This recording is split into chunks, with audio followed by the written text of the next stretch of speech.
ท่านกำลังฟังสถานีวิทยุกระจายเสียงคลื่นเพื่อการศึกษาพระพุทธศาสนาและวัฒนธรรม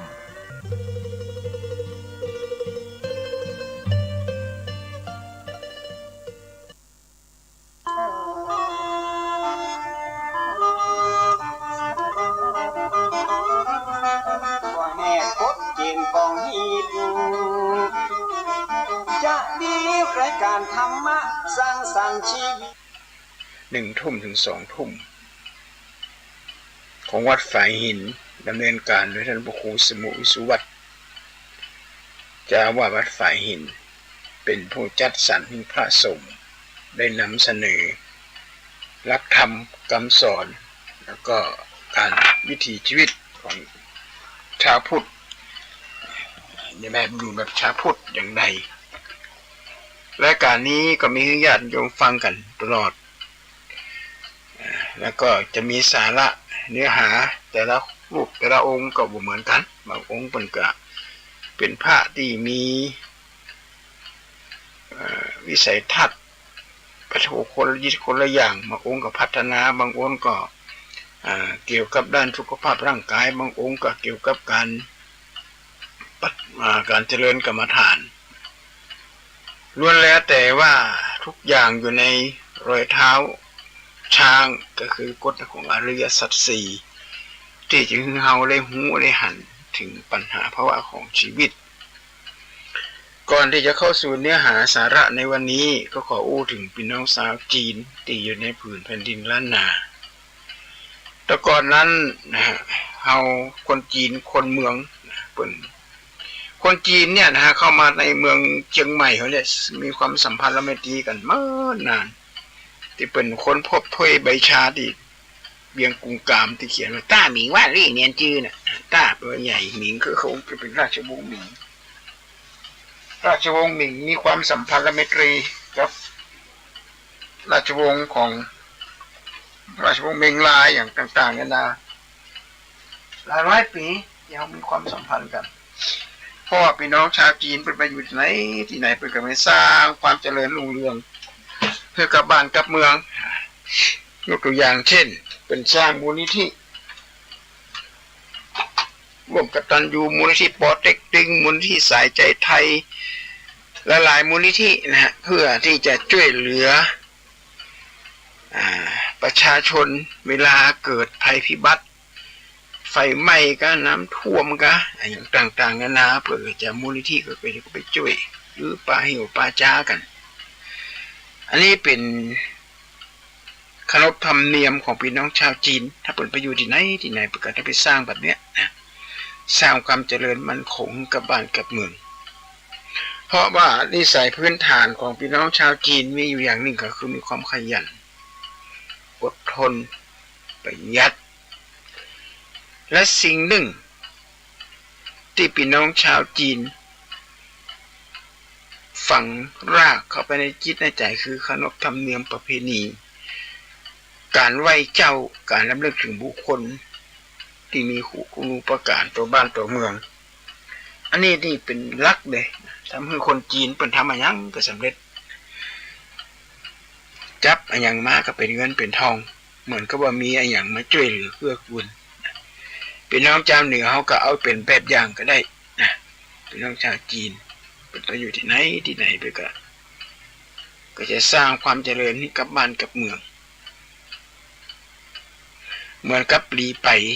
กวีเอกของเมืองจีนเป็นได้กล่าวให้ข้อความตอนหนึ่งว่าเหยจูฝีเจียงสางไหลเหมือนหลิวเต้าไห่ตู้ฟู่เหลวสายน้ำหวงเหอไหลมาจากฟ้าอย่างแรงลงสู่ทะเลไม่มีวันที่จะกลับคืนเจ้าหัวหมินจุติยาวหลังหวงเหอ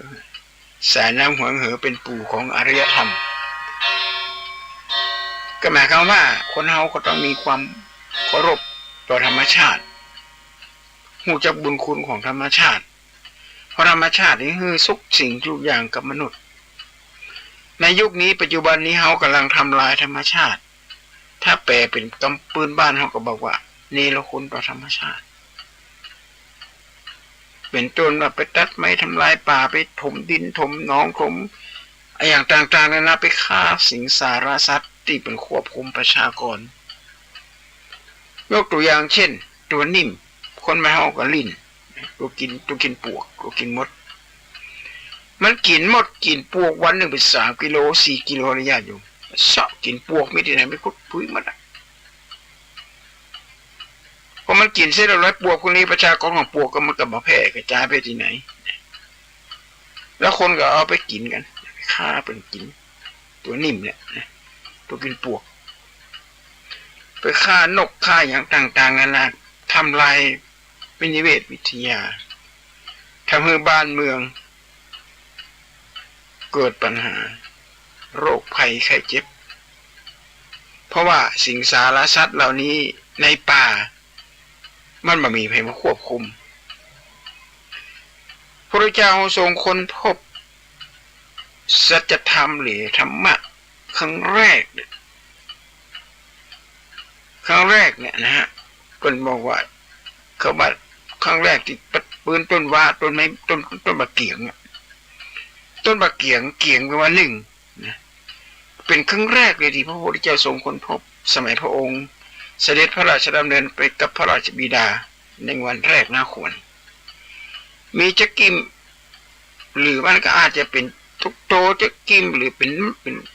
นกบเป็นอย่างนี้นะโผล่มาจากป่าแล้วมากินนั่นแมลงวันไปปั๊บด้วยความอร่อยพอกินเสร็จเรียบร้อยมดงูก็มากราบกบนี่ไปกินงูกราบกบไปกินบินมาเดินไปเรื่อยไปเลยมาน่ะเหยี่ยวอยู่บนต้นไม้ก็ไม่กราบงูไปกินเนี่ยในขณะที่3อย่างคือกบก็กราบแมงจักแตนหรือแมลงวันอยู่ในปากงูก็กราบกบอยู่ในปากนกก็กราบกบกราบกบกราบงูอยู่ในปากแล้วก็ถูกนายพรานเขาไปยิงไปจับพระองค์ก็เป็นนักเขาห้องว่าถ้าจะเป็นภาษาพื้นบ้านเขาก็ห้องว่าเป็นนักปรัชญาและสงสัยมันเกิดอย่างขึ้นนี่คือนิเวศวิทยาญาติโยมความสมดุลทางธรรมชาติมันเกิดขึ้นแหละเลยบ้านเฮาเลยห้องเดือน1ห้องเดือนเกี่ยงเดือน1เกี่ยงแปลว่า1คืออย่างคือ1ครั้งแรกที่พระองค์ทรงค้นพบแต่ยังหาคำตอบยังไม่ได้เป็นระบบนิเวศวิทยาซึ่งเป็นห้องว่าเป็นยูนิเวอร์แซลทั่วโลกยอมรับกษัตริย์ประเทศอียิปต์แต่ก่อนน่ะเป็นในสารคดีปากันที่ประชาชนไล่ยิงนกกระจาบบ้านนกจอกเป้านกกระจาบไล่ยิงเอามันเกิดบินไปมันนกหูพอยิงนกกระจาบตายไปแล้วปะโธ่เอาล่ะแมงตกตุงตักแตนมีหมดมีนอนนี้อย่างว่ากินใบหญ้าใบอย่างนี้โอ้โหใบไม้กันโคตรเดือดร้อนจำเป็นต้องยกเลิกในการฆ่าการล่านกกระจาบอาตมาภาพก็เคยเจอกระดูกเก่าหน้ากุฏิเนี่ยมันจะมีหนอนมันมากินใบไม้โอ้โหมันยกพวกมันกินเลยใบไม้ที่หน้ากุฏิส่วนปลาดูแดงมันเป็นนอนอย่างกับหมูเลยมันเป็นแมงบ้งมีอยู่วันหนึ่งได้ยินเสียงจ้องแจ้งมาพอโหนกมันมาไล่กินหมดเลยกินนอนโดยแบบต้องใช้ยาฉีดตอนแรกก็คิดว่าจะเอายาฉีดกับกูมันก็ตกก็ใส่อาหารการกินญาติโยมผ่านไปผ่านมากลัวจะปิวของหูดังก็ยังเกิดอยู่ในวัยอย่างไปไล่นอนพวกเนี้ยปรากฏว่านกพวกเนี้ยมันไล่กินหมดเลยนกกระจาบนกจอกเป้านกจอกเป้านกกระจาบท่านก็ว่ามันก็กินหมดเลยนะเป็นกบผมธรรมชาติเอาเป็นอาหารอร่อยเลยบางตัวก็กล้าไปให้ลูกเต้ากินเรื่องนี่เป็นระบบนิเวศวิทยาที่พระพุทธเจ้าทรงค้นพบพี่น้องชาวจีนเปิดถือเรื่องเหล่านี้นะเป็นเรื่องใหญ่เจิงหัวหมินจุตียาวหลังหังเหอสายน้ำเหอเป็นปูของอารยธรรมเป็นวีของอารยธรรมที่ทุกคน จะต้องบำรุงรักษากันโดยเฉพาะมลภาวะนี่จะถึงแล้วเนี่ยหน้าเนี่ยสิ้นหน้าหนาวนี่ไปจะเกิดปนห้องค่า PM มันจะสูงแสบหูแสบตาจามไออ่ะนะเพราะว่าเกิดจากควันจากโรงงานของการเผาไหม้ของหลายสิ่งหลายอย่างที่มันเกิดขึ้นที่ว่าเชียงใหม่เขาเนี่ยมันเป็นเมืองที่มีภูเขารอบๆโชคดีอยู่อย่างหนึ่งก็เขาบอกมีพายุร้ายเหมือนประเทศเวียดนามเนี่ยครับวันไหนฝนตกลงมานี่คนเวียดนามนี่กับคนจีนนี่หน้าตาจะคล้ายๆกันนะญาติโยมหน้าตาเหมือนกันแล้วขยันด้วยแต่ถ้าวันไหนฝนตกลงมานี่น้ำมันท่วมน้ำท่วมเพียงเอวเพียงอกภัยธรรมชาติเกิดขึ้นนะเพราะว่าปุ่นบ่มีภูเขาบ้านเขาในโจกดีนะเขาบ่มีภูเขาบ่มีพายุร้ายแต่มันจะเกิดโจกบ่ดีตรงที่ว่าเขาจะมีมลภาวะค่า PM มันจะสูงเพื่อเราก็ขอบิณฑบาตฝากไว้กับญาติโยมเด้อไปจะไปเผาขยะใบไม้ใบตองใบหยังเนี่ยเอาฝังดินไว้เหลือเอาใส่ในนี่ก็ได้ในก็ห้อยอย่างเป็นกระถางใหญ่ๆนะหรือก็เอาฝังเอาใส่ในดินเอาไว้เอาใส่ในโอ่งในอ่างอย่างด้วยแล้วคือมันสลายไปแล้วมันจะกลายเป็นปุ๋ยธรรมชาติแต่ถ้าเราเผาเนี่ยขยะเราเนี่ยควันมันจะเข้าไปในบ้านในจ้องจะกลายเป็นคนหนึ่งก็เผาคนหนึ่งก็เผาเอาเสร็จต่อหาท่อที่เป็นมีขายเนี่ยขอบท่อนะท่อที่มีก้นด้วยนะอาศัยเอาใบไม้ใบหญ้าอย่างก็ใส่เหลืออันก็หาถังพลาสติกก็ได้นะถังพลาสติกเอาปุ๋ย EM เอาปุ๋ยยูเรียใส่เข้าไปปุ๋ยมักปุ๋ยหยางใส่เข้าไปแล้วเอาไปปลูกต้นไม้เพราะมันงามญาติโยมหรือเอาเฉพาะใบไม้ก็ได้นะที่มันหล่นช่วงนี้เขาห้องว่าเป็นฤดูแห่งใบไม้ร่วงพระพุทธเจ้าทรงค้นพบครั้งแรกเลยค้นโลกโทธรรมะแต่ยังหาคำตอบไม่ได้คำตอบที่ถูกต้องที่สุดคืออยู่ในกฎของอริยสัจสี่ทุกสมุทัยนิโรธมรรคมันต้องมีเหตุเขาเจอปัญหามลภาวะค่า PM มันสูงเขาต้องมีสมุทัยทุกเขาทุกละสมุทัยคือมันเป็นอย่างเกิดขึ้นจากการเผาขยะเห็นไหมเกิดจากเผาขยะก็เผาไม่กันคนบุหรี่ก็เหมือนกันสูบบุหรี่ของเผาอย่างปิ้งย่างอย่างต่างๆนะกล้วยกล้วยจากันกล้วยบอกกล้วยก้าวกันในต่างประเทศบางประเทศนี่ญาติโยมขยะเนี่ยเป็นถือเป็นเรื่องที่เป็นเงินเป็นทองเลยนะอย่างในตลาดในการใหญ่ๆเนี่ยนะจะมามีขยะหันเลยตรงไหนที่มีขยะเปิ้ลจะมีเจ้าหน้าที่โทรศัพท์ไปบอกกับเจ้าหน้าที่มาเอาขยะมันจะแยกนะขยะทุกอย่างเพื่อจะแยกออกนะเป็นเปลือกผลไม้เป็นกากอาหารเนี่ยเป็นจะเก็บเอาไปมักเป็นอย่างทำเป็นปุ๋ยแยกเป็นอย่างวันเฮานี่เวลาแยกเสร็จเรียบร้อยหมดอุตสาห์แยกจัดดีนะใส่ถุงไว้เนี่ยเขียนไว้เลยกระดาษพลาสติกขยะเปียกพอเจ้าหน้าที่มานี่เอาจงก็จะในถังขยะใส่ในรถ มีเรียบร้อยเลยไปรวมกันเนี่ยแล้วเอาใส่ไปไว้ที่ไปเหี่ยวหายาเนี่ยเมนตึงแล้วเขาจะเนี่ยยังไงเขาจะมีวิธีการอย่างไรเนี่ยนี่ก็เป็นเรื่องที่จะขอฝากไว้เป็นข้อคิดกับประชาชนถามเจ้าหน้าที่ว่าเขาจะมีหมู่บ้านนำร่องหรือเป็นตัวอย่างลองทำมาสักทีพอละมีอาตมาหูเจ้ากว่าคุณหมอท่านหนึ่งนะฮะคุณหมอท่านนี้นี่ไปอยู่กรุงเทพมาชื่อมันดีกว่าเป็นผู้รักผู้ใหญ่เป็นพลโทละนายแพทย์บอกว่าขยะที่บ้านไม่มีปัญหาเลยท่านคุณหมอเขาทำยังไงเนี่ยคือวันนี้อย่างวันนี้ที่ท่านมาเนี่ยหมอก็เอาขยะที่เป็นน้ำเนี่ยมาหมอเก็บไว้หลายวันละไป เป็นเศษอาหารเป็นเปลือกผลไม้รากไม้อ่ะคุณหมอเก็บไว้ในอ่างในถุงใหญ่เลยถุงพลาสติกถ้ารถมาปั๊บเนี่ยหมอก็จะเอาถุงพลาสติกนี้ให้รถนั้นไปอีกวันหนึ่งหมอก็จะเอากระดาษเศษกระดาษของคนงานคนที่ทำสวนทำอะไรในแม่บ้านทิ้งกระดาษทิ้งอะไรเรี่ยราดก็ใส่ถุงให้รถไปอีกวันหนึ่งก็เป็นเศษแก้วเศษพลาสติกเราจะเวียนไปอย่างนี้แหละก็ทำให้ชาวบ้านทำให้เจ้าหน้าที่ของเทศบาลมีรายได้ไปเอาไปขายบางทีแม่บ้านเขาก็ขอเอาไปทำเป็นน้ำหมักเป็นปุ๋ยเป็น EM นี่ถ้าหากว่าเขาช่วยกันคนละไม้คนละมืออาตมาว่าน่าจะดีนะเขาจะไปหวังคาดหวังกับเจ้าหน้าที่เทศบาลนักนำไปมันก็บดีอย่างนิทานอาตมาภาพเคยเล่านิทานเรื่องหนึ่งฟังว่าบ้านของเศรษฐีเนี่ยเศรษฐีนี่ร้อยเงินทองนะวันหนึ่งหนูเข้ามาในบ้านมาคบเสื้อผ้าโอ้เขาขาดเป็นท่านไม่ท่านนะเจ้าเศรษฐีจะฆ่าหนูขอไว้ชีวิตพอต่อไปนี้จะมาคบไปอย่างกับในบ้านของเศรษฐีเนอะเศรษฐีก็โอเคมาฆ่าหนูโอ้อยู่มาวันห้ามันไปคบมาสายไฟอ่ะโอ้เศรษฐีคนนี้หนูนี่แบบหักษากำอู้ฮะก็เลยใส่กับดักใส่เหี้ยวกับดักหนูกับดักหนูละเอาใส่หนูนี่มาหันก็ใส่ก็ให้หล่นไปหางัวก็เอาสนใจไป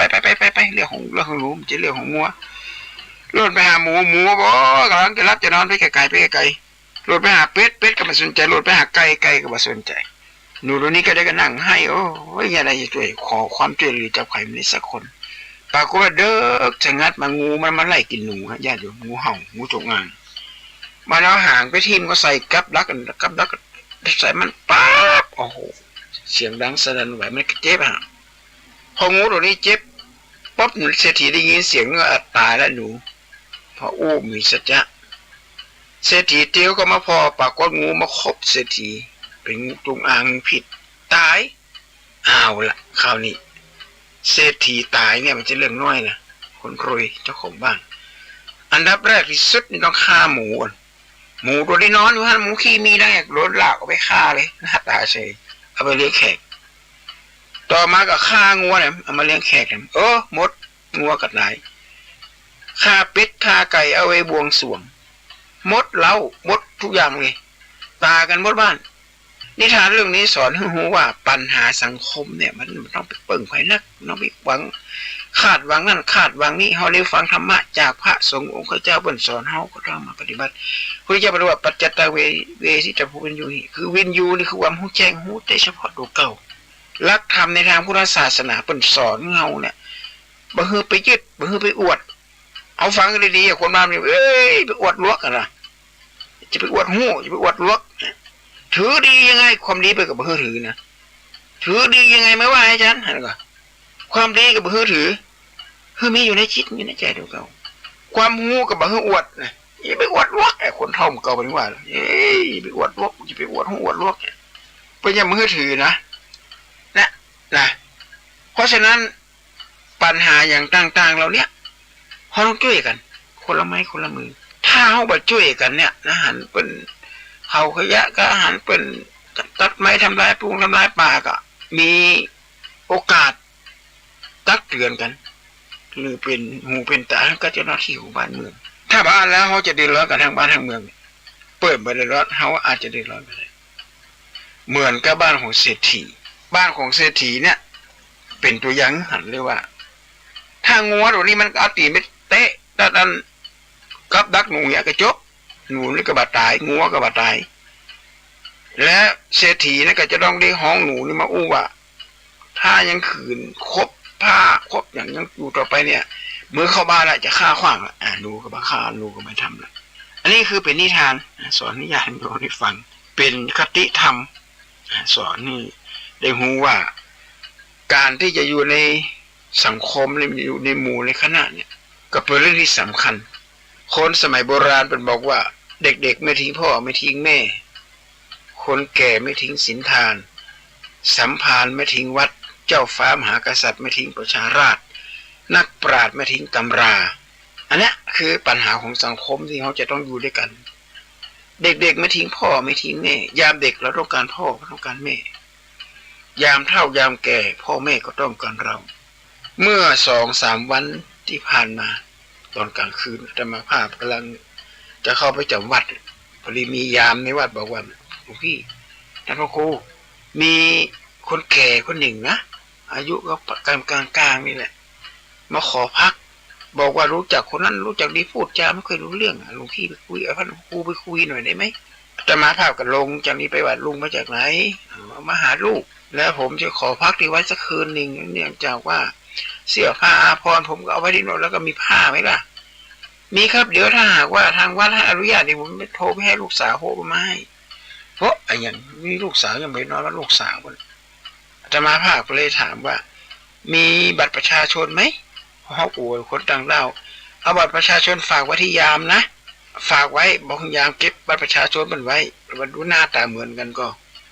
ยามถามยามก็บอกว่าแม่ละใช่แล้วกับคนเดียวกันยามก็บอกว่าตอนเจ้าอาตมาก็ออกไปบิณฑบาตก็เลยถามยามไปเจอยามหน้าวัดถามยามว่าเมื่อคืนคนที่พักหายไปไหน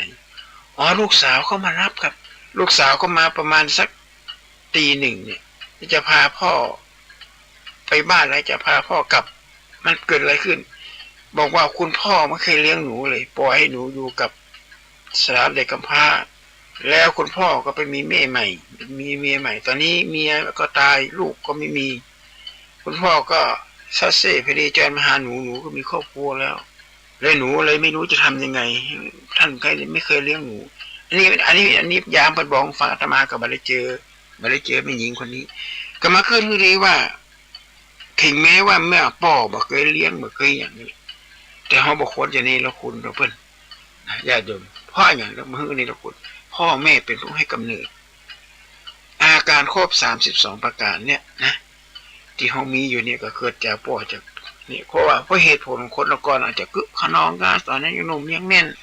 ตอนยังหนุ่มยังแน่นอาจจะไปกินไปเอวไปเที่ยวไปยังต่างๆนานาเนี่ยเพราะบอกเขาวัดเขาวาเนี่ยตรงนี้แหละมันจะเกิดปัญหาเนี่ยปัญหาของสังคมยุคนี้ปัจจุบันนี้ต่อคือมีสื่อสารอย่างไรก็จะคนมาเข้าวัดคนมาเข้าวาคนปฏิบัติศีลมาปฏิบัติธรรมปัญหาจะเกิดขึ้นตลอดหมู่โซเชียลนี่ไม่ไว้ใจมันจะได้ในญาติโยมที่มีปัญหาคนเป็นหลักเอาสตางค์ในแอปในในอย่างเอามือถือทิ้งไว้เงินในโทรศัพท์หายเงินในบัญชีหายก็เลยถามเจ้าหน้าที่ว่ามันหายไปได้ยังไงนี่เจ้าหน้าที่บอกว่าถ้าอยู่เฉยๆมันก็ไม่หายเลยหลวงพี่อ้าวแล้วไอ้คนที่หายเขาไปแอปไปโหลดแล้วไปยืมสตางค์พ่องนะเงินฝากกันอย่างแล้วเขาก็รู้ประวัติเราหมดเลยนะพอเราโหลดไปเนี่ยเราสมัครเนี่ยเราก็ต้องถามบัตรประชาชนก็ต้องถามนั่นถามนี่โอ้เปิ้งอะกะกับเขาเอาสตางค์เอาของบัญชีเข้าไปอะเขาหูประวัติเขาหมดเนี่ยถ้าเขาบอกเปิดไปหูได้อย่างไรไปบอกไปเขียนอย่างนี้เปิดหมดบุรีมันก็แอบเข้าไปมันก็จัดการไปมีดูสตางค์ไปหมดแถมยังจะมีโอกาสดูได้ทำนะแล้วโอกาสข้างหน้าพ่อของหูประวัติเขาละเพราะฉะนั้นก็จะไปมักง่ายฮะเจนนะจะไปฟังหูไว้หูฟังจะไปหลงกับสิ่งเหล่านี้บางคนไปกู้ดียืมสินในกระแหลมทางออนไลน์อ่ะจะต้องจ่ายต่ออันจะต้องจ่ายต่ออีต่อเดือนเนี่ยจ่ายกับดอกเบี้ยอย่างต่างๆกันนะเนี่ยพระพุทธเจ้าบอกว่าอัตหิอัตโนนาโถเนี่ยคือต้นทบเป็นที่พึ่งของตัวหัวดีกว่าต้องถามตัวก็ว่าได้เงินได้ทองมาแล้วเนี่ยไม่อย่างก็ขินไปเล่นเปรี้ยวแล้วก็ปฏิบัติทำมาหากินเอาไม่ไว้กินทำมาหาเก็บไปจ่ายสลุยสลายในผับในบาร์ประเดี๋ยวนี้เจ้าของผับเจ้าของบ้านนี่โรยเจ้าของเบียร์เจ้าของเหล้านี่โรยที่สุดในประเทศไทยอ่ะนี่คืออะไรอย่างหูทั้งหูหันทั้งหันเลยเขาหันอยู่ว่า7 วันอันตรายนี่เกิดขึ้นจากอย่างการจะกินเหล้าอันดับ1เลยเมาแล้วขับพอเมาแล้วมันไม่ได้สติจะด่าจะว่าอย่างไพ่ก็ว่าไปเนี่ยอันนี้คือสิ่งที่อันตรายมากอันตรายต่อการดำเนินชีวิตพระเจ้าเป็นมีพระภิกษุมหาจักรุบาลทูลถามพระพุทธเจ้าว่าอิมัสมิสาสนิกติธุรานี้พระพุทธเจ้าค่ะธุระในพระพุทธศาสนาเนี่ยมีมากหรือน้อยขนาดไหนองค์สมเด็จพ่อทรงตรัสเป็นคาถาสั้นๆว่าคันธทุรังวิปัสสนานังทุลันติเยวิวะภิกขุดูก่อนภิกษุทั้งหลายธุระในพุทธศาสนานี่มีอยู่2 อย่างที่ 1เขาเรียกคันธทุระ ศึกษาเรื่องศีลสมาธิปัญญาเอามาดำเนินชีวิตศีลธรรมเนี่ยเป็นแม่บทของการดำเนินชีวิตเนี่ยดูศีลธรรมคือคำตอบของสังคมคนสมัยโบราณเพิ่นบ่ได้อวดกันล่ำกันรวยบ่ได้อวดอย่างอวดภายไปมีศีลมีธรรมฟังเทศน์ฟังธรรมวัดท่าน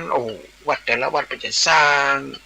เสนาสนะสร้างเจดีย์สร้างพระพุทธรูปเอาไว้กราบเอาไว้ไหว้ประชาชนมีส่วนร่วมในการสร้างจะสร้างกำแพงวัดเพิ่นก็มีเจ้าบ้านมีกี่หลังคาเรือนและแล้วบดินกีเนี่ยก้อนอิฐเนี่ยจะใช้กี่ก้อนเอาจำนวนประชากรหารลบบวกลบหารหลังคาละ50ก้อนก็ต้องไปละไปเองเลยปั้นเสร็จตากแห้งแล้วก็เอาเผาอันนี้ก็เป็นหน้าที่ของเจ้าบ้านนะเป็นกลุ่มกันไม่ต้องได้จ้างวันนี้กลุ่มที่1แล้วครับมาก่อกำแพงเลยกลุ่มที่1ไปก็กินข้าวกินน้ำกันก็เกิดความอบอุ่นกันอันนี้คือวิถีชีวิตของโบราณมันต้องเรียบร้อยค่าเงินบาทค่ายังไม่สนใจทรัพยากรธรรมชาติมีคนเปิ้นมีฮิริโอตปะสิงสาราสัตว์นังแต่เด็กๆน้อยๆไปก็มีแม้กระทั่งเครื่องมือหากินเนี่ยนะฮะอาตมาภาพเป็นละอ่อนน้อยป้าอุ้ยเป็นไว้ใส่ตุ้มปลาดุกเป็นไว้ใส่ตุ้มปลาดุกเนี่ยโอ้โหเป็นเอาปลาปวกเขาใส่ปวกที่มันปวกที่มันอยู่ในจอมปลวกเนี่ยเป็นเอาไปขุดมาแล้วเอาใส่เข้าไปในตุ้มเดียนไอ้ตุ้มปลาดุกปัดทดว่าปลาดุกมันเข้าอะไรญาติโยมเต็มนะฮะหนักขนาดเลยตอนนั้นเปิดกระใส่ที่กันละเอาไว้กินจนหลายวันจะเป็นแม่เดือนนะฮะจนกระทั่งบดแล้วเปิดก็มาใส่ใหม่กระถางมันยังเอาไปขายยังมันทำเนี่ยเปิดไปทำเป็นบาปเป็นกรรมอันก็เปิ้นมาทำลายทรัพยากรธรรมชาติป่าเพราะก็ยังมีการควบคุมปลาดุกปลาลิมเนี่ยมันจะกินปลาตัวน้อยจะควบคุมประชากรของสัตว์ควบคุมกันทั้งนั้นนะคนตะกอนเปิ้นฮ้องว่าแหมอย่างนี้คือพามสัจจะเนี่ยเป็นบอกว่าวันเนี้ยนะจะไปออกปลาสัตว์เปิ้นจะอธิษฐานว่าจะเอาตัวเดียวสัตว์4 ตีนเนี่ยถ้าได้กระต่ายก็เอากระต่ายได้ฟานก็เอาฟานได้กวางก็เอากวางไปล่ะถ้าได้มาปุ๊บสัตว์อย่างอื่นวิ่งผ่านหน้าเปิ้นกับแบบเนี้ยเปิ้นกับมาฆ่ามาแทงอันนี้ผมพามสัจจะสมัยก่อนคือเป็นการควบคุมประชากรในป่าในเขานั้นสมัยโบราณเหมือนกับห้างสรรพสินค้านะคนก็สปายถุงไม่เก็บผักเก็บไม้มาในป่ามากินมาทำอันไหนที่กินได้ในบ้านก็เอามาทำมาปลูกไว้อย่างขยายพันธุ์ไปบ่มีนะสารพิษสารอย่างที่มาใส่เนี่ยคนมันกลัวว่าเป็นบาปเป็นกรรมเป็นปาปกรรมกายกรรมทำเข้าไปนะเกิดเป็นบาปเป็นกรรมมันจะตัวยเป็นบาปกรรมเว้นมันจะตัวยมันใจคอบุรีเนอะมันจะใจคอบดงอีนะพวกวิเป็นโอ้ฟังนะสมัยตะกอนมันใจคอบดงตาพบข้ามชาติถึงจะได้หับกรรมประเดี๋ยวนี้มันใจคอบุรีเนี่ยบ่น้อยบ่ล่าอันนี้เป็นจะสอนมันป่วยมันหันผลทันตาก็หันแท้ๆเลยญาติโยมอาหารการกินปัจจุบันนี้เขาคงจะหัวอยู่อาหารการกินใส่สารใส่อย่างสารพิษเจือปนอย่างต่างๆเนี่ยนะหลักธรรมในทางพุทธศาสนาที่พระเจ้าว่าอัตหิอัตโนนาโถเลยปลูกเองพระบาทสมเด็จพระเจ้าอยู่หัวเป็นบอกว่าเศรษฐกิจพอเพียงเนี่ยอันนี้ดีที่สุดเลยไปหันในมีคลิปในไลน์นี่นะ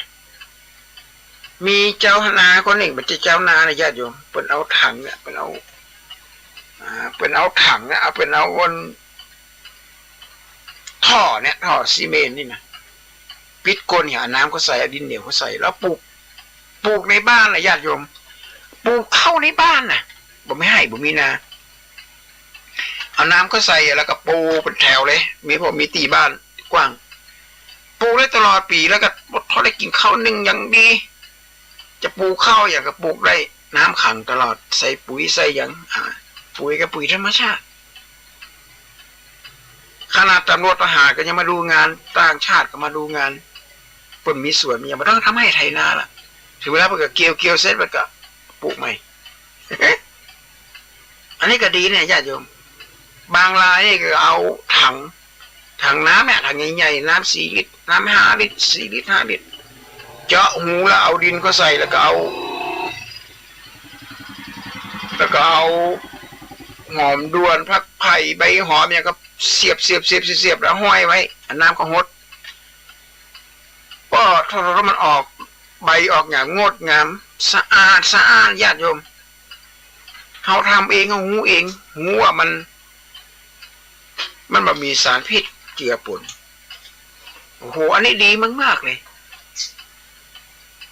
ญาติโยมทั้งหลายที่ฟังรายการนี้ก็ลองเอาไปเนี่ยจีหูใหญ่ๆนะมาบอกตัวหูเราก็เหรียญ50 ตังค์เหรียญสลึงก็ได้แล้วถ้าเป็นหอมขาวเนี่ยหอมเตรียมเนี่ยใส่เข้าไปแยดเข้าไปแล้วน้ำฮดถึงวันแล้วมันจะโผล่ออกมาละพอโผล่มาแล้วเราก็ได้กินละเด็ดใบหอมป้อมเปอร์สาระเดไอ้อย่างเราเนี้ยของกินของใจหมดเนี้ยซึ่งเป็นเราต้องกินอยู่ตลอดมันจะไม่ต้องไปซื้อหรอกเขาไปซื้ออย่างผมมั่นใจนะกลัวย่านกลัวเป็นเอาสารฟอร์มาลีนห้องต่ำที่เป็นข้าวนะแต่กับหัวพักไม้ใส่เครือกระปูเองแปลงให้เหมือนกับชาวบ้านมันก็จะเกิดประโยชน์ทุนมากที่สุดเลยเนี่ยพระบาทสมเด็จพระเจ้าอยู่หัวเศรษฐกิจพอเพียงเนี่ยหูจักการปลูกผลไม้รากไม้ในบ้านมีโยมคนหนึ่งไปเอาซื้อดินที่เป็นดินผสมนะเป็นกระสอบเนี่ยแล้วเปิ้นก็ไปซื้อ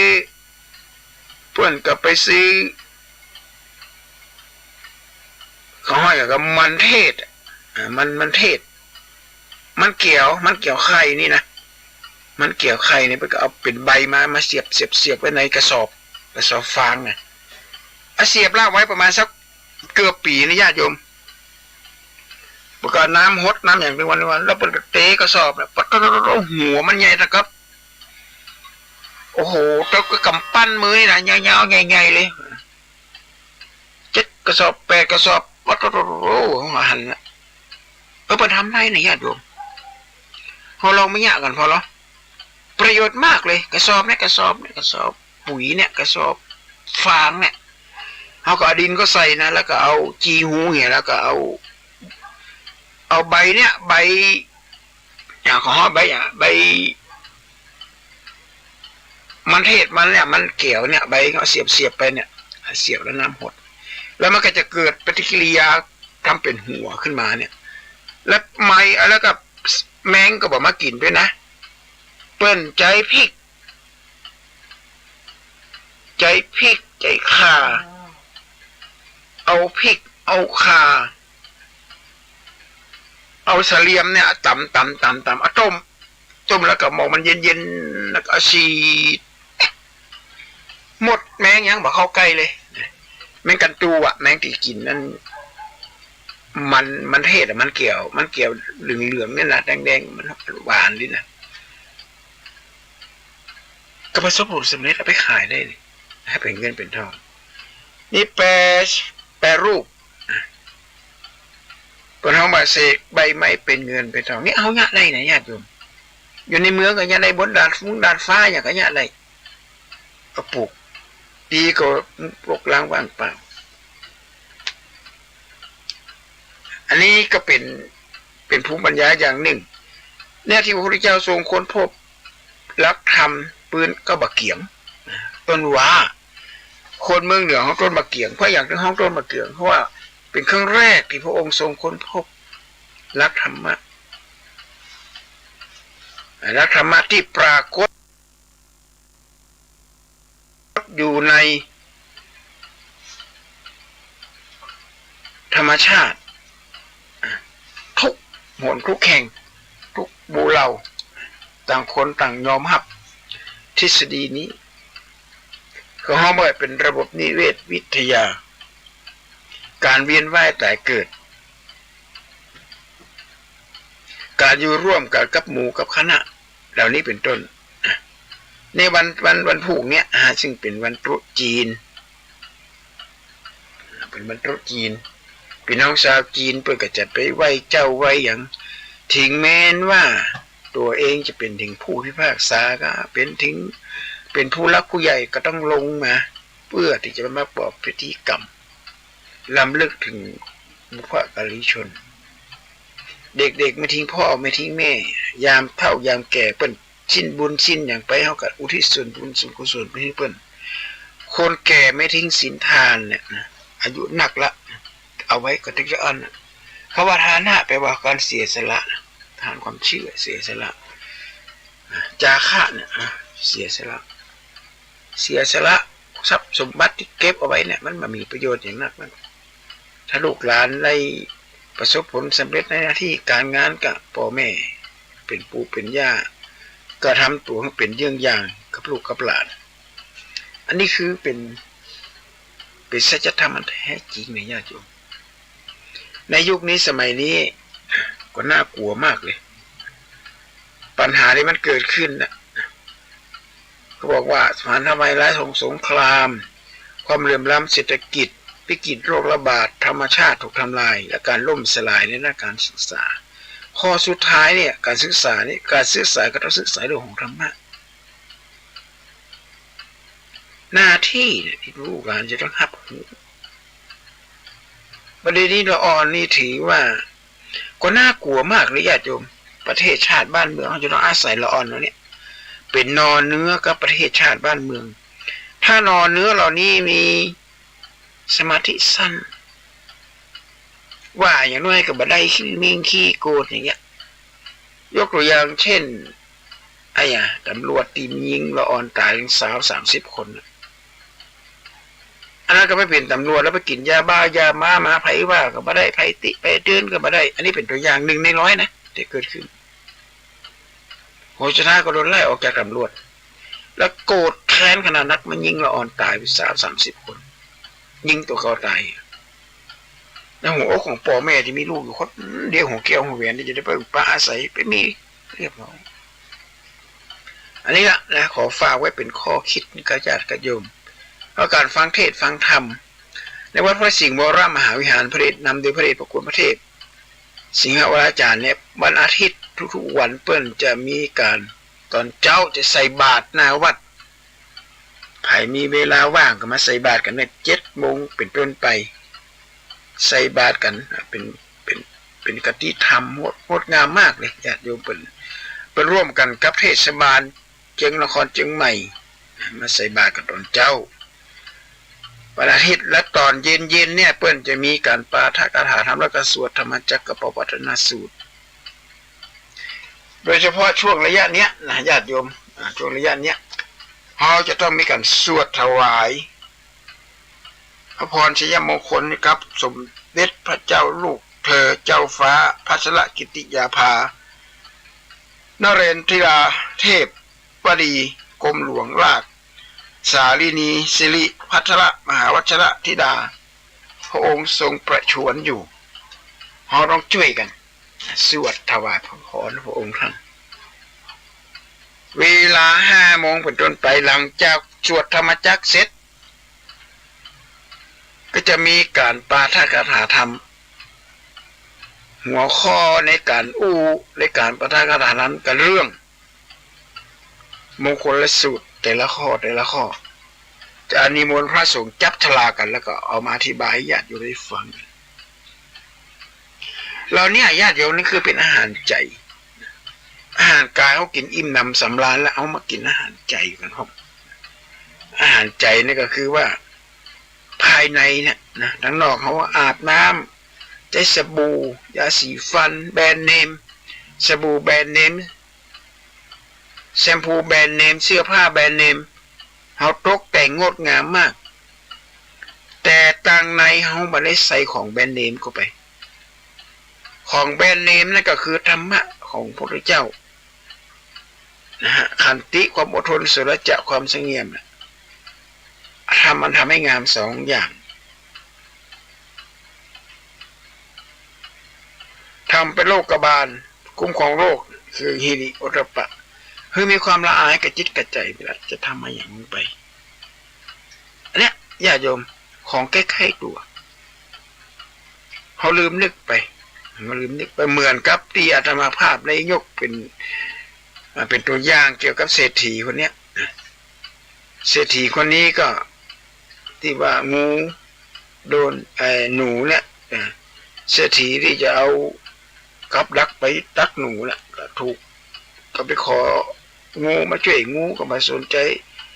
ของูไปช่วยงูก็มาสนใจหมูก็มาสนใจเป็ดทานก็มาสนใจผลสุดท้ายเศรษฐีก็ตายเศรษฐีตายพวกนี้ก็ต้องตายหมดเลยบ้านเมืองก็เช่นเดียวกันถ้ามาช่วยกันนะเป็นหูเป็นตาเจ้าหน้าที่บ้านเมืองก็มาใจตะเกียงวิเศษนี่มาหันวัดใจมันจะตะเกียงวิเศษเจ้าหน้าที่ตำรวจเจ้าหน้าที่เนี่ยผมจะตะเกียงวิเศษหมอก็เหมือนกันหมอโรงพยาบาลก็ไปจะตะเกียงวิเศษเพราะต้องดูแลตัวเก่าข้างหลังนะเรื่องการกินการอยู่